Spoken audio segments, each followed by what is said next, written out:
Cortese. Hoje nós vamos falar sobre uma das franquias mais fodas do cinema. Era o começo dos anos 80 e direto de um dos pesadelos do James Cameron surgia uma das franquias mais bem-sucedidas do cinema, O Exterminador do Futuro. Você sabia que ela já arrecadou mais de 3 bilhões de dólares? E ano que vem tem mais um filme pra estrear com o retorno da Linda Hamilton ao lado do Arnold Schwarzenegger. E se você gosta desse tipo de conteúdo, inscreva-se no canal. Aqui a gente faz listas sobre filmes, curiosidades e muito mais.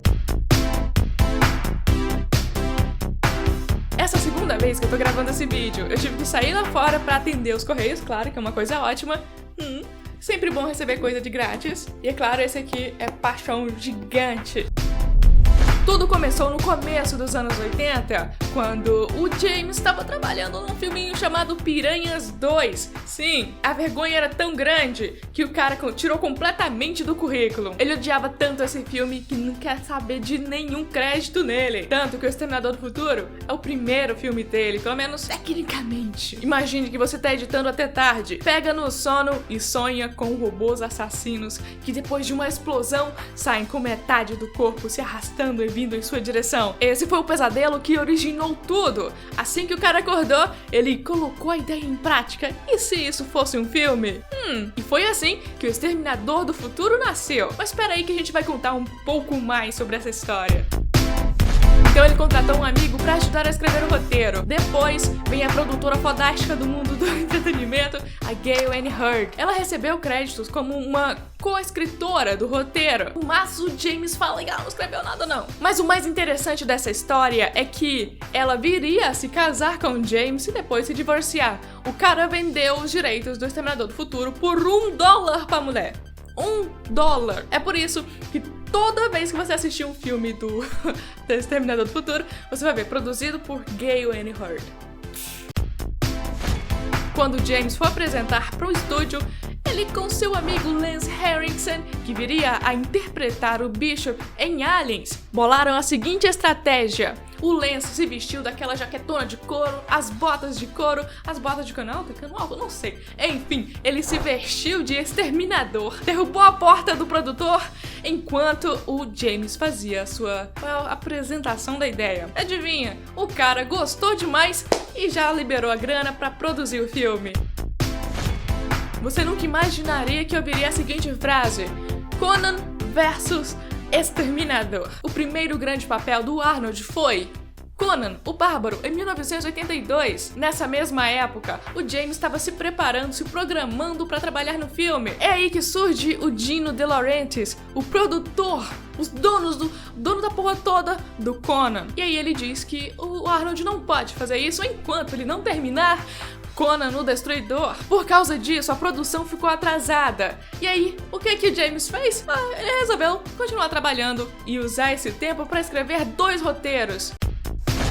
Tudo começou quando o projeto de fazer um remake de Spartacus no espaço não deu certo. Eles trouxeram outra propriedade e deram na mão dele. O cara apresentou uma ideia fantástica. Ele havia escrito um pequeno roteiro antes chamado Mother. Interessante que em Alien, o computador é chamado de Mother. A história colocava o protagonista dentro de um exoesqueleto de metal, lutando contra uma alienígena gigante. Vocês lembram o que é? O final de Aliens. Aliens, o resgate. A Brandywine Productions gostou tanto que o James foi trabalhar nisso. Escreveu e dirigiu Aliens 2. Yes! Outro filme que eu gosto pra cacete. E no dia seguinte, o James foi contratado por outra empresa pra escrever Rambo. O cara escreveu os 2 roteiros juntos. Isso aqui é fodástico.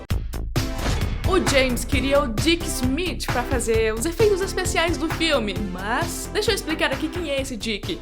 O cara fez os efeitos especiais do Poderoso Chefão e de O Exorcista. Então James queria muito que ele trabalhasse em seu filme. Não deu muito certo e ele precisou contratar outro amiguinho. Ninguém menos do que o Stan Winston. E se você vem acompanhando o meu canal esses últimos tempos, eu tenho falado muito nesse mestre, né? O cara fez os dinossauros de Jurassic Park, o cara fez o Exterminador do Futuro, o cara fez um monte de coisa. Um cara chamado Harlan Ellison disse que o Exterminador do Futuro foi copiado de 2 episódios da série dele chamada Outer Limits. O James disse que isso não é verdade, mas o estúdio decidiu fazer um acordo com o cara. O James chama o cara de parasita. Eu vi o episódio, é a coisa mais tosca que existe, não tem nada a ver com o Exterminador do Futuro. Na história do segundo filme, a gente tem o T-1000, ou pra falar em forma chique, T-1000. A ideia do primeiro filme dizia que o exterminador do Arnold deveria ser o protetor do John, enquanto o antagonista seria o T-1000, o exterminador de metal líquido. Mas na época era impossível fazer aquilo. Por causa disso, o segundo filme acabou utilizando esse plot. Isso funcionou pra caramba. Ele pensou até em usar 2 exterminadores, ou seja, 2 Arnolds. Mas era impossível fazer aquilo sem usar efeitos especiais de computador que não existiam ainda naquela época. Tá gostando do vídeo? Porque tem muito mais coisa interessante pra gente conversar sobre o Exterminador do Futuro. O Exterminador do Futuro 2 foi um marco histórico dos efeitos especiais. Justamente porque eles não poderiam fazer o T-1000 no primeiro filme por causa do metal líquido, eles conseguiram fazer no 2. O James contratou a Industrial Light and Magic, aquela empresa maravilhosa que faz efeitos especiais dos filmes mais famosos hoje em dia. A Industrial Light and Magic foi criada pelo George Lucas, isso mesmo, de Star Wars, e era parte da Lucasfilm. Quando a Disney comprou a Lucasfilm, a Disney também ficou como dona da Industrial Light and Magic.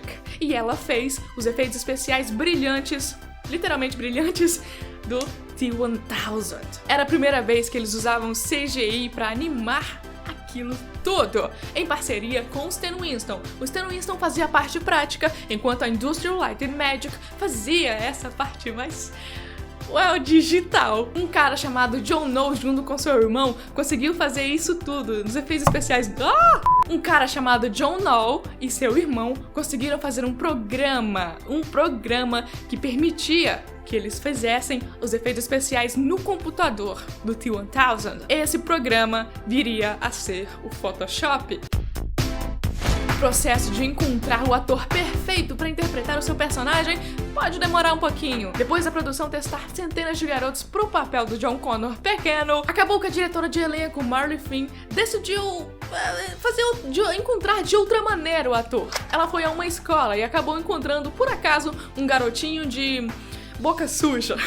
O garoto não tinha nenhuma formação, ele nunca tinha atuado na vida, mas ela achava que ele seria certo pro papel. Mas o problema é que o menino com 13 anos de idade começou a mudar a voz durante a produção. Além do mais, ele também cresceu pra caramba. As gravações das cenas no cinema nem sempre seguem a ordem do filme, ou seja, a ordem da história. Então, por causa disso, James precisou dar um jeitinho na voz dele, porque o garoto começa com a voz fina e depois vai engrossando. Por causa disso, algumas das falas dele são redubladas, entendeu? Teve uma cena também em que ele estava de frente pra Sarah Connor e ele já estava maior que a mulher. Como tinha um carro entre eles, a produção cavou um buraco no chão pro moleque ficar menor. Rapaz! Embora esse segundo filme tenha sido super importante pro CGI, nós tivemos uns truques mais normais possíveis. Quando o Exterminador está transformado em Sarah Connor e tem outro Sarah Connor também na mesma cena, como eles fizeram isso? CGI também? Não. Irmãs gêmeas. A Linda Hamilton tem uma irmã gêmea. As pessoas odiaram o final original. Na cena original, o Exterminador foi vencido, a Sarah venceu e ela envelhecia e ficava toda feliz. Era um final feliz. O John virava um senador da República. Quando fizeram testes com... eles sempre fazem testes com o público antes do lançamento. Eles não gostaram do final feliz. Veio James Cameron e alterou tudo e ainda colocou aquela frase: se um exterminador consegue entender o valor de uma vida, então nós também podemos. Pro terceiro filme, o Arnold topou voltar.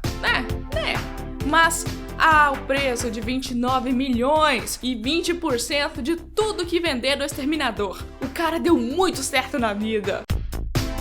O Exterminador do Futuro 3 é um dos filmes mais caros da história. No começo, ele foi o mais caro da história. Agora ele tá em 42º lugar. Se você quiser checar as fontes desse vídeo, você pode encontrar o livro The Futurist, The Life and Films of James Cameron, ou os extras do Blu-ray do Exterminador do Futuro. Qual o seu filme preferido da franquia do Exterminador do Futuro? Definitivamente não foi Salvation, né? Me fala aí nos comentários. E claro, se você tiver gostado desse vídeo, inscreva-se no canal, deixe o seu like e a gente se vê no próximo. Tchau!